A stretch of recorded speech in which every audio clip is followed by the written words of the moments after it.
After clearing up from breakfast, we left my cabin and moved to the main bridge. We all took a seat watching the tactical display. Jem and Kaluna looked at me. It seemed they elected me to lead. Ship, let us assume the probe returns with news that there are several pirate vessels in that star system ahead. What can we make use of to neutralize them without putting ourselves at risk? I asked. This vessel has several pulse energy weapons that have a long range. If we keep a distance, we could fire on a pirate vessel without getting too close. Of course, they might have similar weapons, said Ship. What about defensive shields? Our shields are probably similar to the shields on the pirate vessels, said Ship. Can we cloak this ship like you did with the probe?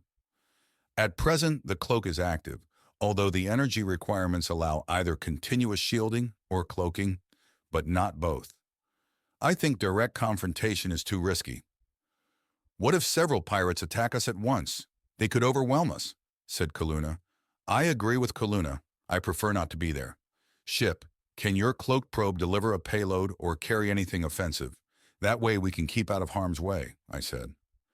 Confirmed, said Ship. Jem watched me with a look of awe. The display of feelings made me feel uncomfortable. As a Tian, we never did that. What am I missing here? What do you have in mind? Kaluna asked. Well, I think I have an idea. Does Baglogi technology include nanobots? I asked. What do you mean by nanobots? They're microscopic robots. They can do simple tasks and can also replicate themselves, said. Yes, we have those. We use them for medical and other delicate applications. Do you intend to use them on the pirate vessels? She responded. If we can, yes. Can you create a batch of self-replicating nanobots that latch onto and consume the outer hulls of the pirate vessels? They must distinguish the hull of a pirate vessel from ship's hull. We must have a way to deactivate them remotely. They must function in space, I said. That sounds nasty. Ship, can you handle that? Said Jem. Confirmed, replied Ship. And Ship, for delivery? I have in mind some kind of spray that delivers a minute quantity of nanobots in the desired direction.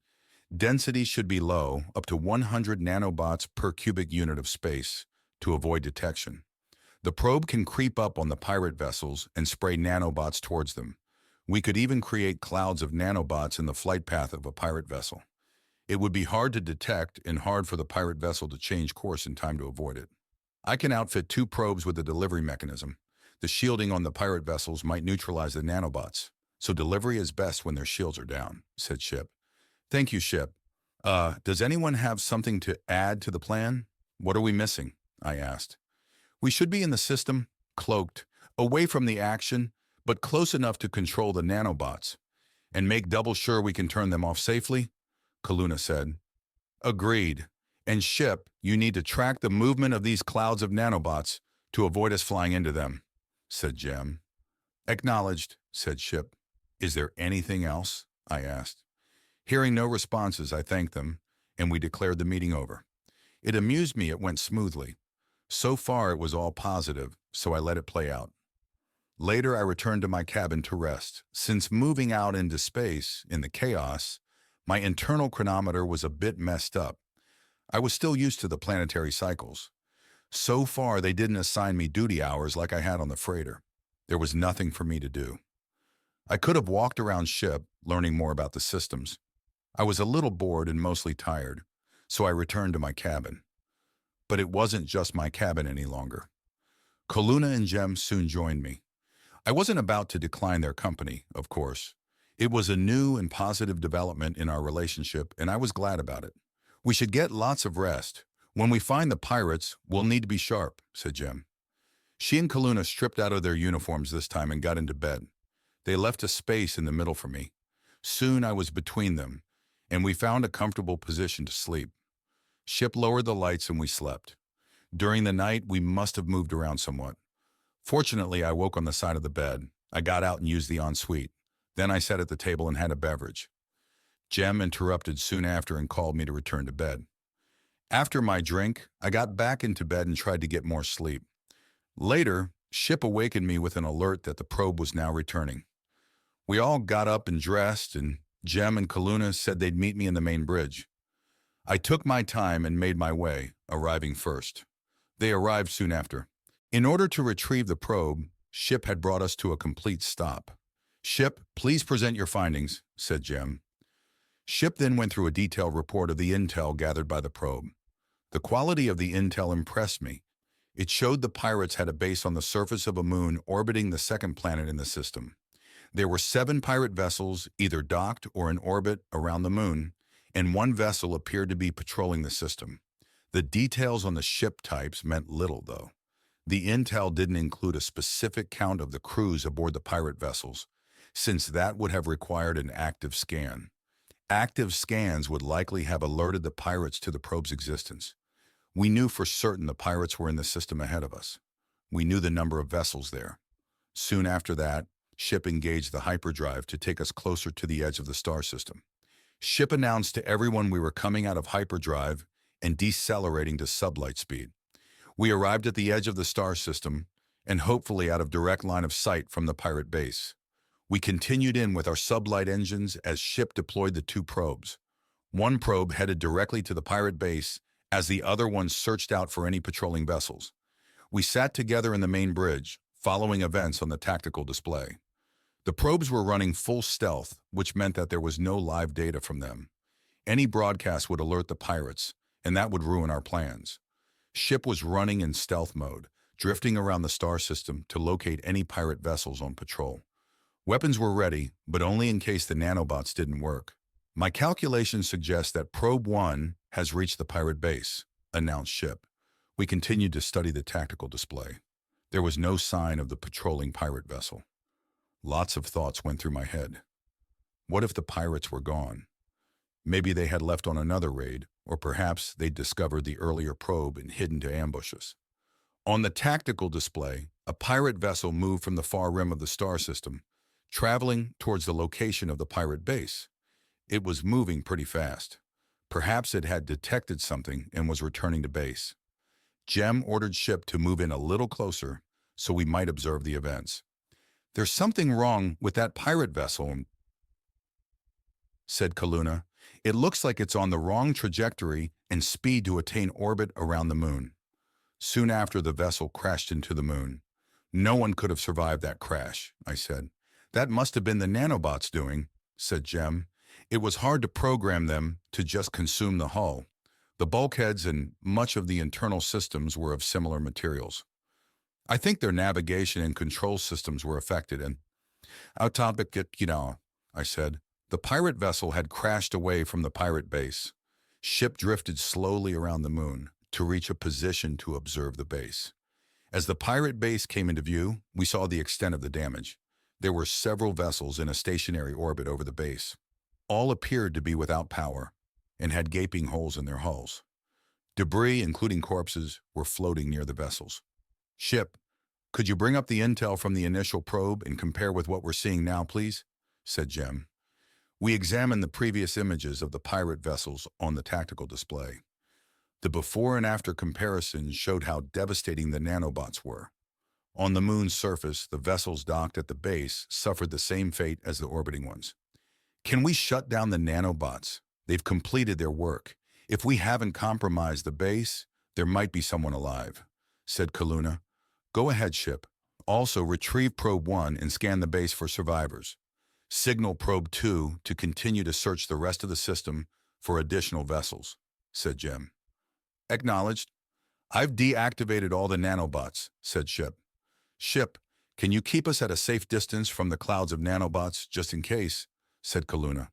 "Acknowledged," said Ship. "Good thinking," I said. On the tactical display, we saw a view of the pirate base. It was mostly storage for their plunder in some various rooms. Active scans revealed no life signs. "That was the most devastating attack I have ever witnessed," said Jem. "I don't think they stood a chance." She looked at me. "I had hoped to just disable their vessels and leave them stranded, but alive. This went too far." "Ship, how many beings did we kill?" I asked. "Sensor logs from the probe suggest about 200 beings. It happened so fast." "What happened?" I asked. "The nanobots multiplied exponentially after they attached to the hulls. Perhaps in the future we should tone them down a bit. Perhaps we can get some ideas from the logs." "All logs are available for your examination," said Ship. Ship, please take us out of this star system. Leave a cloaked satellite to monitor the system and integrate it into our net, said Jem. Confirmed. And Ship, please add a copy of the logs of this into the package for the Ori Confederation. I'd like to show them we avenged their citizens, I said.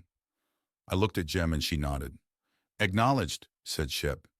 Ship took us out of the system. We took a break after dealing with the pirates. We'd killed them all, and quickly. It was the first time I'd killed anyone. I needed time alone to process it, and I'm sure the others did. I wandered off and found some lounge area to sit and think. Using nanobots to attack the pirates was my idea. Perhaps there was a better way? Maybe we could have captured some of them for interrogation. I was no closer to knowing who tipped them off about the Opalu Na. Ship said we're to neutralize pirates when possible. We certainly did that. I felt different about the pirates than I did about the Tians. The Tans, I felt an icy contempt, mixed with vague plans for revenge. But the pirates had killed my friends, and that made me angry. I'd killed them too quickly, and they didn't get to understand why they died. I really wanted them to know why. Then a terrible thought came to me. What if the pirates had taken prisoners? I didn't really want to review the sensor logs. There was nothing I could do now. I was feeling many emotions: guilt, anger, regrets, fear. It was my Tian upbringing that brought me back to a sense of calmness and logic. The intel from the probe had confirmed they were the pirates. We neutralized them, which was Baglogi policy. I did what I signed on for. We got justice for the death of the crew of the Opalu Na. If I hadn't, they'd kill again. Further innocents wouldn't get hurt by the pirates. I did it efficiently, with no damage or injury to us. Case closed. Well, at least in my ton thinking. My thoughts turned to Kaluna and Jem. Ship, where are Kaluna and Jem, please? They're in your quarters. I stood and went to find them. When I arrived, they were sitting on the bed talking. May I join you? I figured it was less my quarters these days, plus I was unsure about interrupting them. Perhaps they were still processing the recent events. They both smiled at me. Please do, said Jem. We were just talking. Out in deep space, there were just two other beings I cared about. It amazed me to have a connection with someone, let alone two someones, and they were right here. I moved to the bed and gave them both a hug. I held on for a while, wanting them to know I cared for them. How are you? I asked them both. Kaluna answered, I am good. We avenged our former crewmates, and the pirates won't kill any more beings. As she said, Jem smiled at me, is that where you're at? Oh yes, they earned what they got. My only regret is we took no prisoners to interrogate. I think there are more beings involved. Someone told them when the Opalu Na was passing by this area of space, I said. Ship, please make a note of that in the logs. Add it to the package for the Ori Confederation, said Jem. Confirmed, said Ship. Jem looked at me. So we completed a mission together. I promised that if you wanted to, you could resign after we dealt with the pirates. I would much rather you both stay. We make a good team. We could do a lot of good together. I thought for a minute. Kaluna was also looking at me, perhaps to see my reaction. I think this mission isn't complete. We need to at least inform the Ori Confederation. Kaluna jumped in. Yes, I agree with Brian. My former crewmates all had families back home. They need to know what happened. I want my parents to know I am alive too. Just another thought. We could use allies. When we inform the Ori Confederation, hopefully they'll appreciate our intervention with the pirates, I insist. Oh, and Kaluna, do you know what is our status when we report in? I don't know. It's not like in the military. Our jobs are gone unless you want to sign up with another freighter, Kaluna said. I didn't want a job aboard another freighter, but I kept that to myself. Okay, it's just I don't want to be mistaken as an enemy or a deserter when we arrive.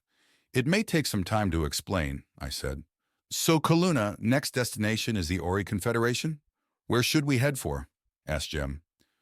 I suggest we head for the nearest border with Ori Space, and we'll get directions after we explain our business. I think I can convince them of the veracity of our claims when the time comes, said Kaluna. Excellent. Ship, Please head for Ori space. Inform us before crossing their border. Confirmed. Estimated arrival at the border in 14 days, said Ship. Time for some rest, said Jem, smiling. We all stripped out of our uniforms and got into bed. The lights dimmed without our asking. We cuddled and exchanged a few kisses before falling asleep.